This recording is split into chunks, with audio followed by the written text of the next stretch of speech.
Welcome to my channel Mathtrix. আজ তোমাদের এই চ্যানেলে অর্থাৎ তোমরা যারা এইচএস পরীক্ষার্থী, উচ্চ মাধ্যমিক পরীক্ষার্থী যারা 2025 সালে আগামী মার্চ মাসের 3 তারিখে পরীক্ষা দিতে চলেছ, সেই পরীক্ষার একটি গুরুত্বপূর্ণ বিষয় হচ্ছে তোমার ইংরেজি। আর ইংরেজি এর আগে আমি একটা ভিডিও দিয়েছিলাম, সেটা হচ্ছে পুরো টেক্সট থেকে নিয়ে, অর্থাৎ 4টে প্রস, 4টে পোয়েম, একটা নাটক, এই পুরোটা টেক্সট থেকে নিয়ে তোমাদের একটা দারুণ একটা কম্প্যাক্ট সাজেশন দিয়েছিলাম। তো তারা এই আগে সাজেশনটা একটু অবশ্যই ফলো করবে, কারণ টেক্সট থেকে সবগুলো কিন্তু কমন পাবে। আজকে তোমাদের জন্য আমি বলেছিলাম রাইটিং সাজেশন নিয়ে আসবো। সো আজকে তোমাদের এই যে রাইটিংয়ের মধ্যে রিপোর্ট এবং লেটার আছে, এই রিপোর্ট এবং লেটার মাত্র কয়েকটা আমি তোমাদের বলবো। যে রিপোর্ট এবং লেটার দেখবে যে পরীক্ষায় তুমি কমন পেয়েছো, অর্থাৎ তুমি তখন নিজেকেই হয়তো খুব ভালো বা ভাগ্যবান মনে করবে, আমি বিশ্বাস করি। সো আজকে আমি বেশি কথা বলবো না, শুরু করে দেবো। রিপোর্ট রাইটিং তুমি কি কি করতে পারো, বা লেটার রাইটিং তুমি কি কি করতে পারো, ভালো করে মন দিয়ে শোনো এবং দেখো। প্রথম রিপোর্টের কথা বলবো, চন্দ্রয়ান 3। গতবার কিন্তু চন্দ্রয়ান 3 একটা গুরুত্বপূর্ণ লেটার ছিল, রিপোর্ট ছিল, বাট সেটা কিন্তু ওদের বেলা দেয়নি। সো তোমাদের জন্য চন্দ্রয়ান 3 কিন্তু একটা গুরুত্বপূর্ণ report. 2 number, dengue prevention camp. দেখো, প্রোগ্রাম রিপোর্ট তোমাদের ম্যাক্সিমাম প্রোগ্রাম রিপোর্টই দেয়। এই প্রোগ্রাম রিপোর্ট একটা ফরম্যাট হয়, যে ফরম্যাটে তুমি প্রত্যেকটা রিপোর্ট লিখতে পারলে তোমার কিন্তু অন্যান্য রিপোর্ট মুখস্থ করার দরকার নেই। এমনি একটু ফরম্যাটটা জানতে পারলে তুমি কিন্তু পুরো লিখে দিতে পারবে। তো তোমরা কমেন্ট অবশ্যই জানাও যে তোমাদের সেই ফরম্যাট লাগবে, বা লাগলে আমাকে জানাও, তাহলে আমি তোমাদের প্রোভাইড করে দেবো। 2 নম্বর কি বললাম, ডেঙ্গু প্রিভেনশন ক্যাম্প, খুব ভালো একটা রিপোর্ট, যেহেতু এটা কিন্তু আসলে বর্তমানে এটার খুব প্রভাব চলছে। 3 নম্বর, বার্থ অ্যানিভার্সারি। আমি 3টা এখানে সাজেস্ট করব। নেতাজির birth anniversary, Vidyasagar birth anniversary, অথবা তুমি দেখে যেতে পারো রবীন্দ্রনাথ টেগরের বার্থ অ্যানিভার্সারি। তো আমি রবীন্দ্রনাথ ঠাকুরটাকে একটু গুরুত্ব দিচ্ছি, কারণ এটা গুরুত্বপূর্ণ খুব আসতে পারে এবারের জন্য, এবং পাশাপাশি আমি নেতাজি বার্থ অ্যানিভার্সারির কথাও আমি তোমাদের বলবো। 5 নম্বরে চলে আসি, টিচার্স ডে সেলিব্রেশন রিপোর্ট। অর্থাৎ তুমি টিচার্স ডে সেলিব্রেশন করতে চাইছো, তোমরা সেই সেলিব্রেশন করতে চাইছো, সেরকম একটা রিপোর্ট তোমরা অর্গানাইজ করেছো স্কুলে, সেরকম একটা রিপোর্ট তুমি দেখে যেতে পারো। 6 নম্বর, টি20 ওয়ার্ল্ড কাপ অ্যান্ড ইন্ডিয়া। গতবার টি20 বিশ্বকাপে যে ভারত বিশ্বকাপ জিতলো সাউথ আফ্রিকাকে হারিয়ে, সেই রিপোর্টটা তোমাদের জন্য খুব গুরুত্বপূর্ণ। সঙ্গে 7 নম্বর দেবো, সেলফ ডিফেন্স ক্যাম্প। খুব খুব গুরুত্বপূর্ণ একটা রিপোর্ট, সেলফ ডিফেন্স ক্যাম্প।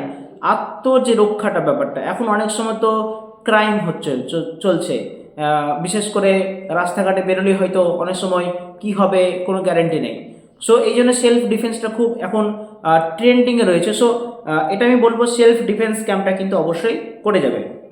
8 নম্বর পুরো ব্লাড ডোনেশন ক্যাম্প, তোমরা কিন্তু অবশ্যই ব্লাড ডোনেশন ক্যাম্পের রিপোর্ট তুমি দেখে যাবে। 9 number, world environmental day celebration. World environmental day celebration অর্থাৎ বিশ্ব পরিবেশ দিবস উদযাপন। ওকে, নেক্সট 10 নম্বর দেবো blood donation camp. Blood donation camp. 11 নম্বর, সেভ ড্রাইভ সেভ লাইফ। এই কটা রিপোর্ট তোমাদের বললাম, দেখে যাও। আশা করি শেষ যে কয়েকটা রিপোর্ট আমি তোমাদের বললাম, self defence camp, blood donation camp, তারপর সেভ ড্রাইভ সেভ লাইফ, এগুলো কিন্তু খুব গুরুত্বপূর্ণ। আমি আরেকবার রিপিট করে দিচ্ছি, Chandrayaan 3, 2 number dengue prevention camp, 3 number Netaji birth anniversary, 4 number Vidyasagar birth anniversary, 5 number Tagore birth anniversary, 6 number teachers day celebration, 7 number টি20 world cup and India, 7 number self defence camp, 8 number blood donation camp, 9 number world environmental day celebration, 10 number blood donation camp এবং 11 নম্বর save drive save life. চলো আমরা পরবর্তী পার্টে তোমাদের চলে আসবো, letter writing. তোমাদের এখান থেকেও কিন্তু গুরুত্বপূর্ণ আমি আজকে কিছু একগুচ্ছ জিনিস নিয়ে এসেছি রিপোর্ট এবং লেটারের ব্যাপারে। তো রিপোর্ট তো বলেই দিলাম, চলো এবং লেটারটা এবার বলে দিই। প্রথম যেটা থাকছে সেটা হচ্ছে মোবাইল অ্যাডিকশন অ্যামং স্টুডেন্টস, অর্থাৎ ছাত্র ছাত্রীদের মধ্যে মোবাইলের যে একটা অ্যাডিকশন তৈরি হয়েছে, গেম খেলা বলো বা সারাক্ষণ মোবাইল নিয়ে পড়ে থাকা বলো, যার ফলে চোখ নষ্ট হচ্ছে বা আর কিছু হচ্ছে, সেই সমস্ত বিষয় নিয়ে একটা লেটার রাইটিং, সেটা কাকে? এডিটরকে। 2 number, dengue problem in your area, অর্থাৎ এটা যেমন রিপোর্টেও ইম্পর্টেন্ট, এটা যেমন লেটারেও কিন্তু খুব important. 3 number, smoking in public place or vehicle. আমরা এখন যখনই রাস্তাঘাটে বেরোই, দেখবো যে পাবলিক প্লেসে স্মোকিং করা হচ্ছে, বা যদি কোনো যানবাহনে বেরোয় তাহলে দেখবো কিন্তু পাশে দাঁড়িয়েই কোনো তোয়াক্কা কোনো কেয়ার না করে কিন্তু স্মোকিং করা হচ্ছে। সো এটা কিন্তু খুব গুরুত্বপূর্ণ একটি লেটার, এডিটরকে লেখা। 4 number thoughtless uses of loud speaker. Thoughtless uses of loud speaker কেন বলছি, কারণ যখনই দেখবে তোমার পরীক্ষা শুরু হয়ে গেছে তখন দেখবে বাড়ির পাশে কি হয়েছে, অনুষ্ঠান হচ্ছে বা কোনো সেলিব্রেশন চলছে এবং রাত ভোর পুরো রাত জুড়ে ডিজে বাজছে। তো এই জিনিসটা খুব খারাপ। আর এটা চলেই ছিল, যখনই দেখবে যে ভালো কিছু আমাদের কোনো কাজ আছে বা পরীক্ষা আছে বা আর কিছু, দেখবে ডিজে বাজতে শুরু হয়ে গেছে। সো এটা একটা খুব গুরুত্বপূর্ণ একটা লেটার। 5 নম্বর বলবো রেকলেস ড্রাইভিং। 6 নম্বর বলবো ডিফরেস্টেশন অর কাটিং ট্রিজ। এই যে গাছ কাটা চলছে দিনের পর দিন, আমাদের পরিবেশ দূষিত হচ্ছে, পরিবেশের উষ্ণতা বেড়েই চলেছে দিনকে দিন। সো এটা কিন্তু খুব একটা ভালো কিন্তু লেটার রাইটিং হতে পারে এবারের জন্য। 7 number uses of phone while crossing the road or while তুমি ড্রাইভিং। অর্থাৎ তুমি ড্রাইভ করছো বা রাস্তা ক্রস করছো তখন যে মোবাইল ফোনটা ইউজ করো কতটা ক্ষতিকর সেটা বন্ধ করার জন্য তুমি এডিটরকে চিঠি লিখতে পারো, সেই জন্য খুব গুরুত্বপূর্ণ। 8 number uses of plastic bag.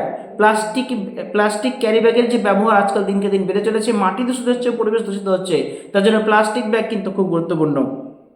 9 number high price rise of essential commodities. High price rise of essential commodities. Okay, এই লেটারগুলো খুব গুরুত্বপূর্ণ। সঙ্গে আমি আরেকটা লেটারের কথা বলবো, সেটা হচ্ছে ব্যাংক ম্যানেজারকে লেখা কোনো চিঠি। একটা ফরম্যাট আছে, নিশ্চয়ই ফরম্যাটটা দেখে যাবে।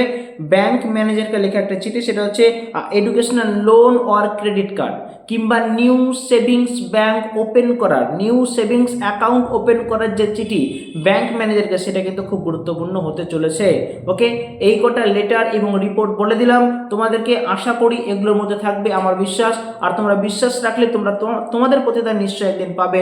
সো এই কটা দিন যেটা আছে আর বসে না থাকে, তোমরা অবশ্যই ভালোভাবে পড়াশোনা করে দাও। এই আমি বলে গেলাম। আমি আরেকবার রিপোর্ট করে দিই, আরেকবার রিপিট করে দিই। সেটা কি, রিপোর্ট রাইটিংয়ে যেটা বললাম সেটা হচ্ছে Chandrayaan 3, dengue prevention camp, Netaji birth anniversary, Tagore birth anniversary, teachers day celebration, T20 world cup and India, self defence camp, blood donation camp, world environmental day celebration, তারপর হচ্ছে সেভ ড্রাইভ সেভ লাইফ। ওকে, আর লেটার যেটা বললাম এডিটরকে লেখা mobile addiction এবং students, dengue problem in your area, smoking in public place or vehicle, thoughtless uses of loudspeaker, reckless driving, deforestation or cutting trees, uses of phone while crossing the roads or driving, uses of plastic bags, high price rise of essential commodities, আর বললাম bank ম্যানেজারকে লেখা কোনো credit কার্ডের জন্য চিঠি অথবা কোনো লোনের জন্য চিঠি। এই কটা লেটার তোমরা দেখে যাবে, আশা করি এই লেটারের মধ্যেই কিন্তু রিপোর্টের মধ্যেই কিন্তু তোমরা কমন পেয়ে যাবে। ওকে, আজকে এই বলে আমি এই ভিডিওটি সমাপ্ত করলাম। অবশ্যই চ্যানেলকে লাইক এবং সাবস্ক্রাইব করে দিও এবং বন্ধুদের মধ্যে খুব বেশি বেশি করে শেয়ার করে দিও, যাতে করে কি হয়, যাতে করে তোমরা এবং সাবস্ক্রাইব বাটন অবশ্যই ক্লিক করে দিও, যাতে তোমাদের ভালো জিনিসের ভালো সাজেশনের নোটিফিকেশনগুলো তোমরা তোমাদের সর্বপ্রথম পেয়ে যেতে পারো। ওকে, আজকের জন্য গুড বাই।